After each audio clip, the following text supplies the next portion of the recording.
Salut les abonnés! Aujourd'hui commence une nouvelle série de vidéos sur Dr Letty qui s'intitule Dr Letty vous répond. Lors de ces vidéos, je répondrai aux questions d'un ou d'une abonnée. La question d'aujourd'hui est: bonjour Dr Letty. Une question. Quelle est la méthode contraceptive que vous pouvez recommander à un couple? On parlera donc de contraception.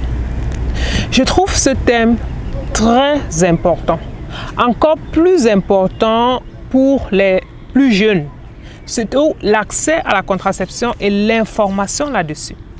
D'après une statistique de l'Organisation mondiale de la santé, 16 millions de filles entre 15 et 19 ans accouchent chaque année. Et les complications liées aux accouchements de grossesse précoce sont la mortalité infantile, maternelle, les risques de fausses couches et surtout les complications pour la jeune fille elle-même car son corps n'étant pas encore mature pour porter une grossesse. Tout ceci montre tout simplement que qu'on l'accepte ou pas, nos jeunes sont sexuellement actifs. Alors, il faut donc qu'ils soient informés de la responsabilité qui va avec. Ça veut dire quand on est sexuellement actif, alors il faut être conscient des conséquences telles que une grossesse non désirée ou une IST, une infection sexuellement transmissible, chlamydia, VIH, HPV. Et à travers cette vidéo, je vais essayer d'en parler, de déstigmatiser. Un clin d'œil au personnel médical et paramédical, infirmières dans les pharmacies, dans les hôpitaux. Quand un jeune adolescent vient pour poser des questions sur la contraception, essayons de ne pas avoir un langage qui va les repousser. Du genre, au lieu de partir à l'école, toi tu viens poser des questions sur la contraception. Vous savez, déjà, c'est difficile pour eux, certains ne peuvent pas en parler à la maison. Alors, nous sommes ceux vers qui ils se retournent. Il va falloir qu'on trouve les mots pour répondre à leurs questions, pour les sensibiliser et bien sûr, passer le message le plus important qui est leur avenir. Mais si on ne leur en parle pas, alors on court le risque des grossesses non désirées avec conséquence des interruptions volontaires de grossesse, avec conséquence des complications ou encore des MST qui peuvent bien sûr amputer leur avenir. Et dans le couple, c'est aussi naturellement important pour ne pas subir sa fécondité, mais plutôt planifier et espacer les naissances, que le corps ait le temps de se reposer. On développe sur ce thème aujourd'hui sur Dr Letty. Salut et bienvenue sur Médecine Facile. Moi, c'est Dr Letty, votre Gigi. J'utilise cet espace pour informer et sensibiliser les femmes et les femmes enceintes sur les questions de santé et maladie. Car je suis convaincue que la médecine primaire ou préventive, celle qui intervient avant l'apparition de la maladie, est la meilleure forme de médecine et elle passe par la bonne information. Alors, si tu es intéressé, surtout, n'oublie pas de t'abonner et de partager. Déjà, il faut que je dise, la contraception, ce n'est pas une obligation.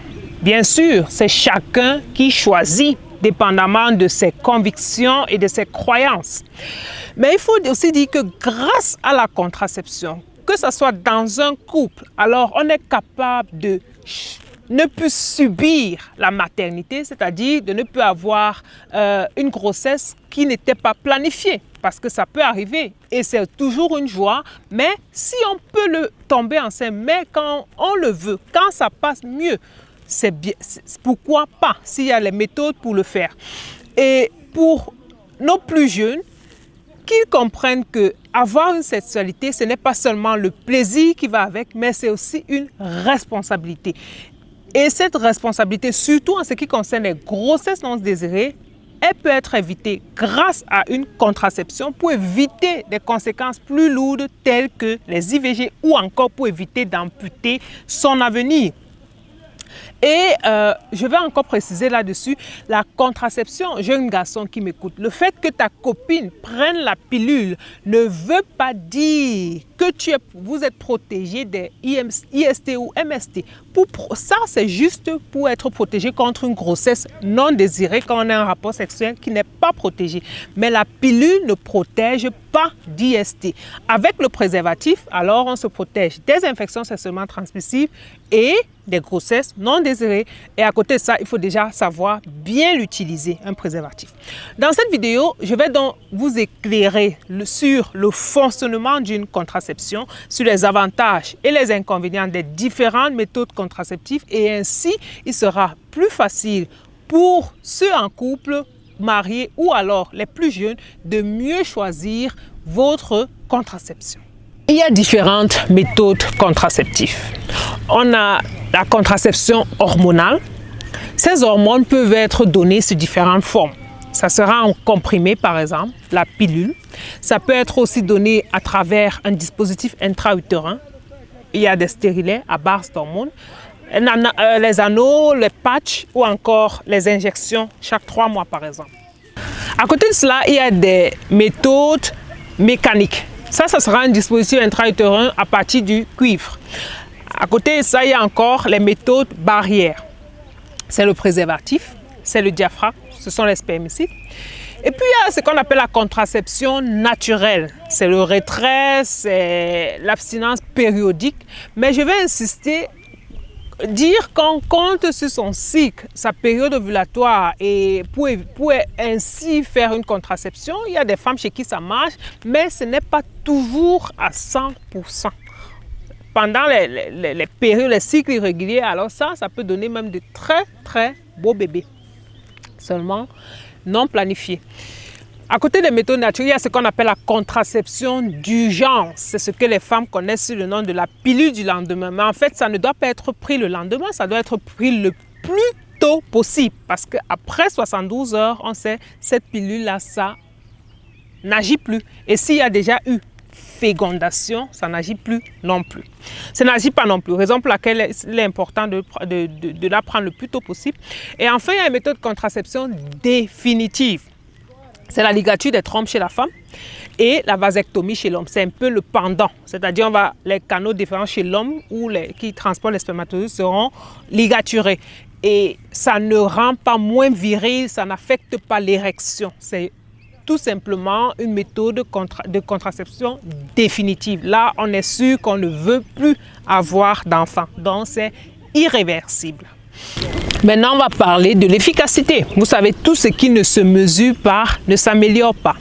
En matière de contraception, pour l'efficacité, il y a un indice qu'on a développé qui s'appelle l'indice de Pearl. En fait, cet indice nous indique que sur 100 femmes qui ont utilisé cette méthode contraceptive sur 1 an, combien sont tombées enceintes? Un indice de Pearl inférieur à 1 ou alors 1 montre que la méthode contraceptive est très bonne. Par contre, des indices de Pearl de 10, ça c'est ce qu'on rencontre sur les méthodes de contraception naturelles, ça montre que ça n'a pas une bonne efficacité.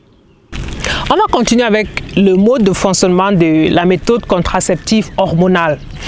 Et pour que vous pouvez vous représenter cela, imaginez un peu vos ovaires comme une usine. Car c'est là que tout se joue, hormones. Cette usine, qui sont les ovaires, fabrique 2 hormones qu'on appelle œstrogène et progestérone. Tout cela sous l'influence d'un contremaître qui est Monsieur Cerveau. Monsieur Cerveau, c'est le contremaître qui mesure la concentration des hormones dans le sang et qui dit à Madame Ovaire, fabrique encore plus, arrête de fabriquer, c'est bon. Donc, on appelle cela le rétrocontrôle. Alors, quand on prend une méthode contraceptive hormonelle, on se prend ces hormones-là dans le sang, ça donne une mauvaise information, une fausse information au contremaître qui se dit « Oh, on a assez d'hormones, Madame Ovaire n'a pas besoin d'en fabriquer. » Sans hormones, pas d'ovulation, bloque l'ovulation, pas de grossesse. Donc, de façon simplifiée, c'est ainsi que fonctionne cette méthode de contraception hormonale. On va continuer avec les effets secondaires de la contraception. Je vais un peu plus me baser sur la pilule parce que c'est le moyen de contraception le plus utilisé.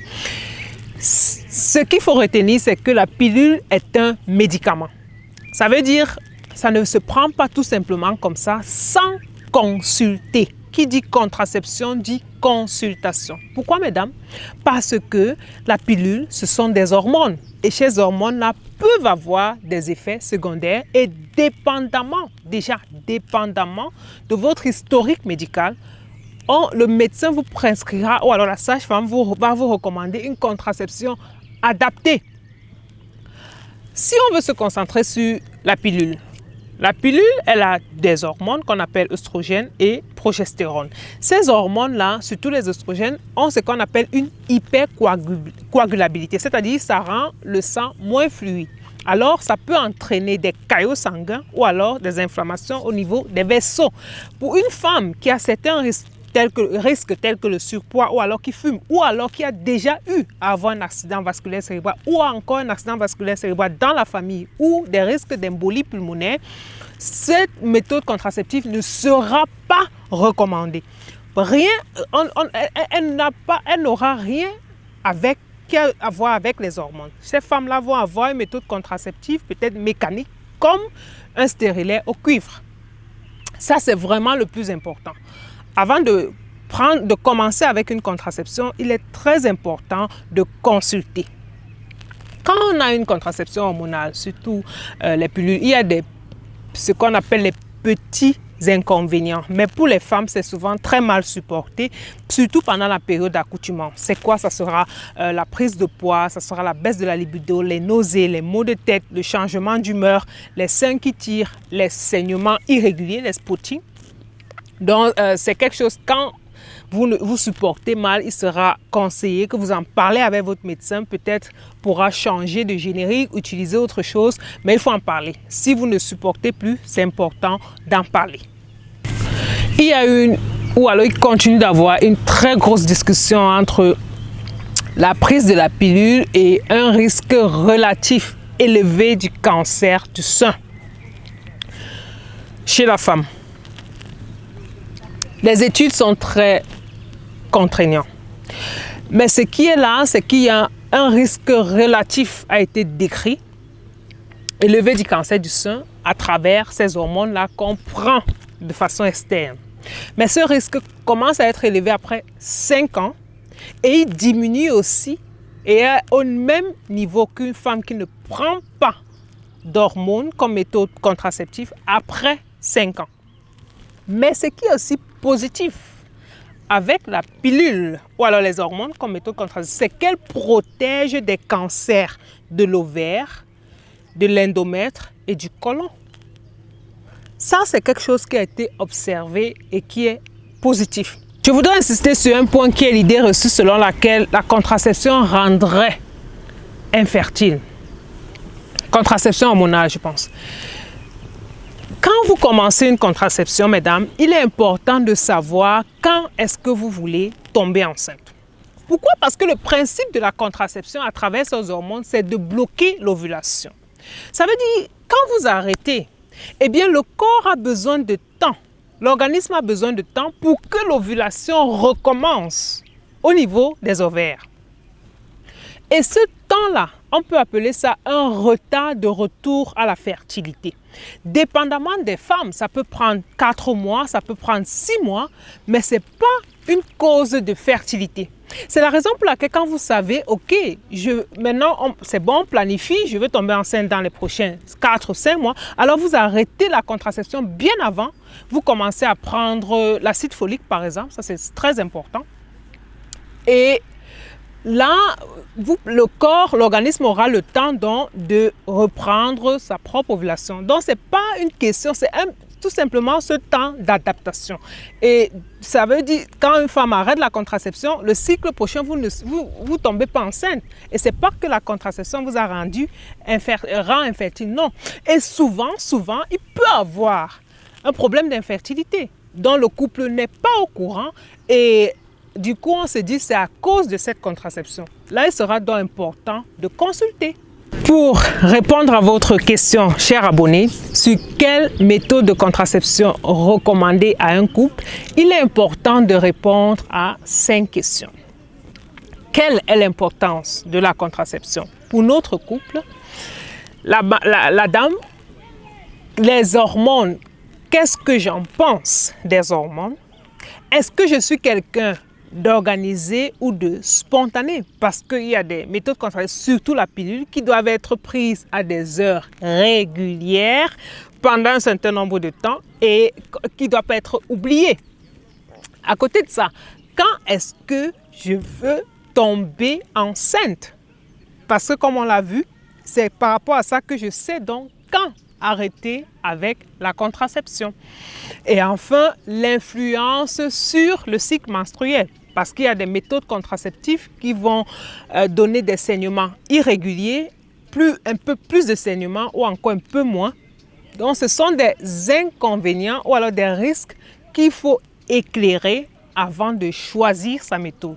Et comme je dis encore, qui dit contraception dit consultation, car dépendamment de votre historique médical, on pourra donc mieux vous orienter dans le choix de votre contraception.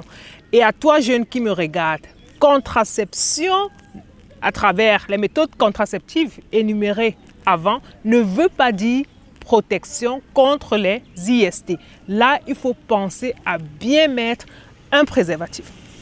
C'était Dr Letty, votre Gigi. Si vous avez des questions, laissez-les moi en commentaire. C'est avec plaisir que je vais vous répondre. À la prochaine vidéo.